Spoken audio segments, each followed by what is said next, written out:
it was incredible.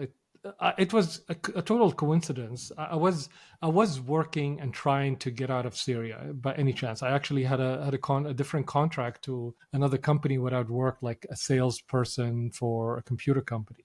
But what ended up happening is I started this company with somebody I met, and that company did websites online. And none of Mm-hmm. us did websites online. It was the first ever that any of us, and I had like three people who never built websites.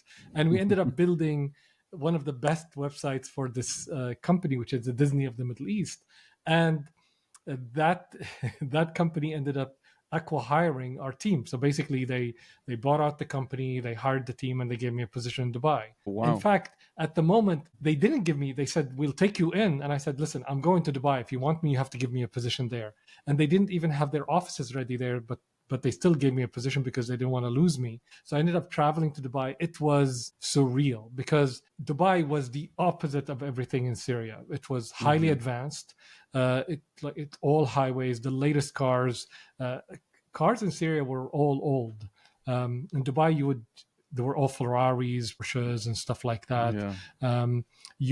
There are malls and all the latest advancements, and like you can buy music. I went to the Virgin. I think I spent most of my time at the Virgin Mega Store because in Syria, all the music were kind of pirated music, and whoever came from outside, let's say traveling, would bring some CDs with them and they will copy them, and that's how you get your music. There wasn't Crazy. like, you catalog that you can see. So I landed there and I was hungry. I was hungry for everything that Dubai had to offer. And I wasn't married at the time. I didn't have a girlfriend. Mm-hmm. So all I did was spend time at the mall. I would go to work, and at work we had a lot of very, I would say, wideband internet.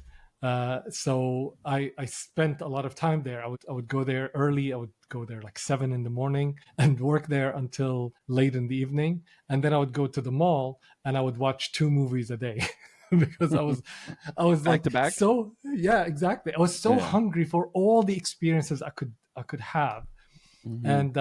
And it was the first time I had a credit card, because in Syria you don't have banking, you don't have credit cards. So I spent uncontrollably. So I kind of welcomed life with all that it gave me. So Yeah. it was a great time. However, the first few months I struggled a lot in Dubai.